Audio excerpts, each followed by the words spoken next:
முருகனே துணை. அனைவருக்கும் இனிய வணக்கம். ஆன்மீகம் ஸ்டார்ஸ் உங்களை அன்புடன் வரவேற்கிறது. பதிவு என்னவென்றால், பீரோவுக்கு அடியிலே எத்தம்மா துண்டு இதை வையுங்க, பீரோவுக்குள் புளியங்குச்சியா, அதிர்ஷ்டம் பணம் கொட்டுமாம், என்னவென்று பார்த்து விடுவோம் வாருங்கள். வீட்டில் நிதி நெருக்கடி ஏற்படாமல் இருக்க, நாள்பட்ட நோயிலிருந்து விடுபட, குடும்பத்தில் மகிழ்ச்சி தழைக்க, வீட்டில் உள்ள சில பொருட்களை உரிய திசையில் வைத்தாலே போதும்.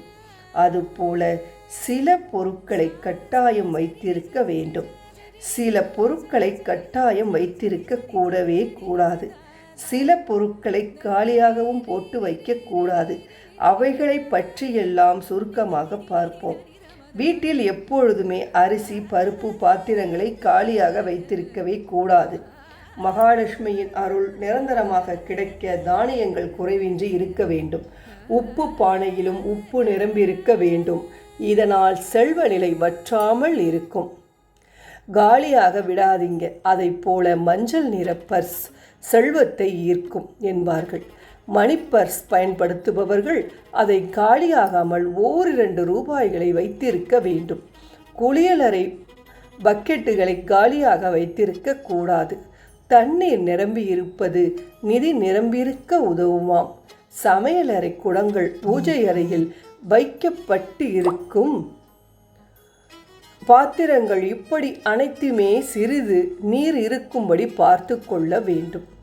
பீரோ அடியில் வைக்கப்படும் பொருட்கள், அதை போல பீரோவில் வைக்கப்படும் வாசனை பொருட்களும் பணத்தை ஈர்க்கும் சக்தி உண்டு. பொதுவாக வடக்கு திசை அல்லது கிழக்கு திசை பார்த்து பீரோ வைக்கலாம். அதாவது பீரோ வடக்கு நோக்கி திறக்கப்படும். பீரோவை திறக்கும் போது நம்முடைய முதுகு வடக்கு நோக்கி இருக்க வேண்டும். தென்மேற்கு திசையை பார்த்தவாறு பீரோ வைத்திருந்தால் பணம் பெருகும். பீரோவுக்குள் மகாலட்சுமி படம் பொருத்த தங்க நாணயம், குபேரனின் சிலை வைத்திருப்பதால் பணவரவு பெருகும்.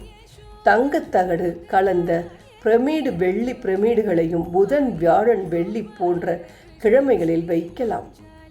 பீரோவுக்கு அடியில் ஒரு சிறிய கிண்ணத்தில் கல்லுப்பு, எலுமிச்சம்பழம் வைப்பதால் திஷ்டி, துர்சக்தி நீங்கிவிடும். இதை வாரம் 1 நாள் மாற்றிவிட வேண்டும். அதை போல பீரோவிற்கு கீழே 4 மூலைகளிலும் படிகார துண்டுகளை வைப்பதும் அதிர்ஷ்டம்.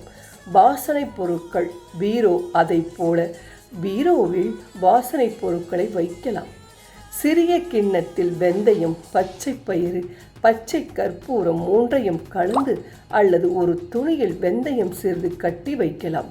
பணத்தை ஈர்க்கக்கூடிய வெந்தயத்திற்கு முதலிடம் இருக்கின்றதாம். அதை போல கிராம்பு, ஏலக்காய், பட்டை, பச்சை கற்பூரம், சோம்பு போன்றவற்றை எல்லாம் சிறிது தட்டில் வைப்பதால் பண ஈர்ப்பு அதிகரிக்கும். அதை போல கடன் தொல்லையால் அவதிப்படுபவர்கள் புளியங்குச்சி பீரோவில் வைக்கலாம். இதனால் எளிதில் கடன் தீரும் என்பார்கள். இதை நம்பிக்கை உள்ளவர்கள் மட்டும் செய்து பாருங்கள், நிச்சயம் பலன் கிடைக்கும் என்பதை சொல்லிக்கொண்டு இந்த பதிவை நிறைவு செய்து கொள்வோம். நன்றி, வணக்கம்.